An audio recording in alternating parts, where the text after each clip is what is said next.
Muktamar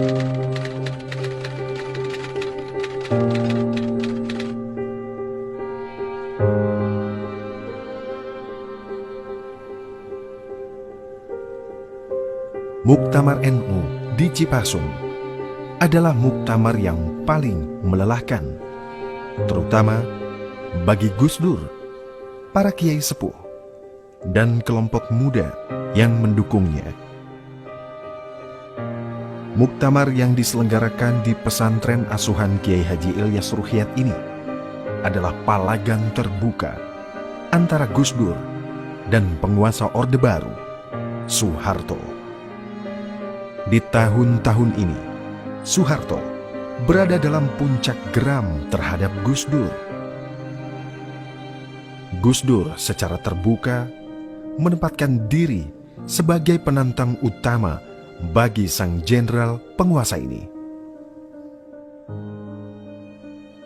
Tahun 1993, Gus Dur baru saja menerima penghargaan Ramon Magsaysay di Manila. Penghargaan setara hadiah Nobel Asia. Penghargaan penting sekaligus pengakuan dunia internasional atas keberhasilan Gus Dur sebagai pemimpin organisasi muslim terbesar di Asia Tenggara. Penghargaan di luar negeri tak sebanding dengan suasana di dalam negeri. Gus Dur terang-terangan membawa NU yang dipimpinnya menjadi organisasi yang berhadap-hadapan dengan rezim Soeharto. Kritik terus dilancarkan Gus Dur terhadap kepemimpinan Soeharto yang mulai dirasa terlalu lama, korup, dan kian berbahaya.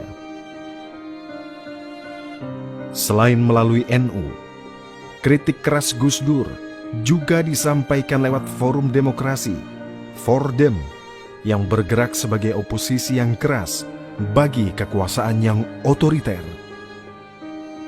Diskusi-diskusi anti rezim penguasa mulai tumbuh di kampus-kampus dan kelompok-kelompok intelektual kritis.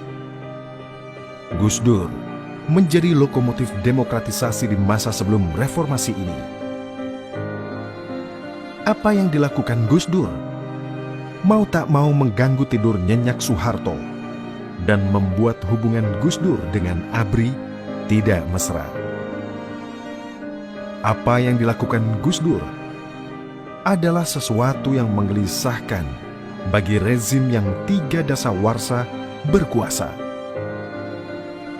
Soeharto juga marah karena Gus Dur mencibir dan tidak mau mendorong tokoh-tokoh NU agar aktif dalam ICMI, Ikatan Cendekiawan Muslim Indonesia, organisasi yang dipakai Soeharto untuk merangkul dan menarik simpati umat Islam yang selama ini dipinggirkannya. Ketidaksukaan Soeharto terhadap Gus Dur segera menjadi isu sentral ketika Muktamar NU di Cipasung hendak dilaksanakan. Sinyal bahwa Soeharto tidak menghendaki Gus Dur kembali terpilih menjadi Ketua Umum PBNU menyala terang benderang. Sejatinya, Gus Dur sudah tidak berniat maju menjadi Ketua PBNU lagi. Namun, melihat gelagat intervensi pemerintah kepada NU, Gus Dur kembali turun gelanggang. Kampanye anti Gus Dur sudah terasa sejak beberapa minggu sebelum Muktamar Cipasung digelar. Kampanye yang di kemudian hari dikenal sebagai kampanye asal bukan Gus Dur atau ABG digawangi sejumlah anak buah Soeharto seperti Legend R. Hartono yang saat itu menjabat Kasospol ABRI, Ketua Umum Golkar Harmoko, Menteri Agama Tarmizi Taher, serta B.J. Habibie. Mereka tokoh-tokoh ICMI yang sedang dimanja Soeharto. Hari pelaksanaan Muktamar tiba. Ada 3 nama yang maju sebagai penantang Gus Dur dalam Muktamar ini. Fahmi Saifuddin, Khalid Mawardi, dan Abu Hasan. Dari 3 nama itu, Abu Hasan menjadi penantang utama. Meski dalam kapasitas intelektual dan kualifikasi agama tak memenuhi syarat memimpin NU. Abu Hasan didukung Soeharto dan militer. Ratusan ribu dolar disebar untuk mendukung kemenangannya. Tak hanya itu, gerakan anti Gus Dur juga muncul melalui media-media. Meningkatnya intensitas oposisi dalam arena muktamar meningkatkan ketegangan di arena muktamar Cipasung. Ketegangan puncak terjadi menjelang hari terakhir muktamar, hari ketika dilaksanakan pemungutan suara untuk memilih ketua umum PBNU yang baru. Serdadu dan tank panser mengelilingi arena muktamar. Para menteri dan pejabat ABRI datang dan pergi dengan helikopter militer.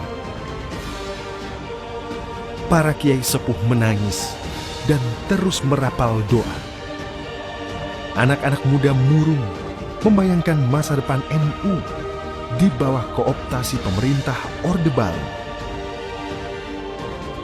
Gus Dur yang biasanya hadir dengan komentar-komentar tajam dan jenaka pun tampak serius dan berusaha tenang. Gus Dur yang semula diperkirakan bisa meraup 65% suara pada putaran pertama, ternyata mendapat separuh pun tidak.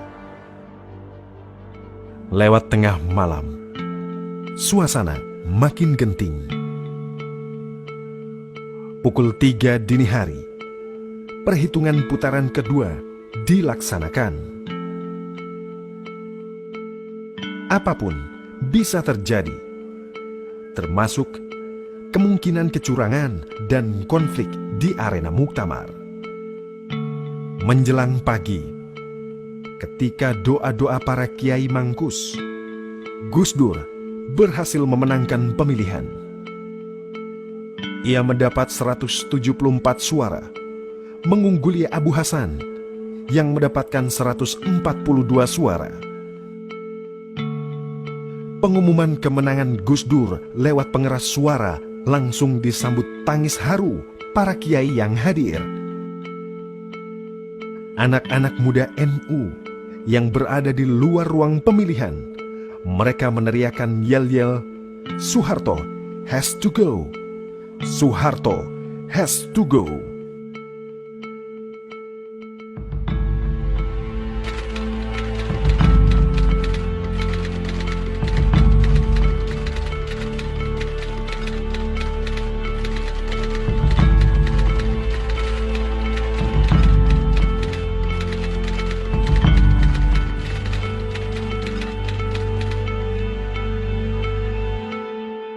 Dunia ini yang pantas pemimpin Indonesia ya, yang pantas jadi musuh saya cuma satu, Mas. Siapa itu? Pak Harto. Artinya tapi apa itu pun saya hari raya masih ke sana, masih jadi teman baik saya. Artinya apa itu? Artinya saya nggak punya musuh dong di Indonesia.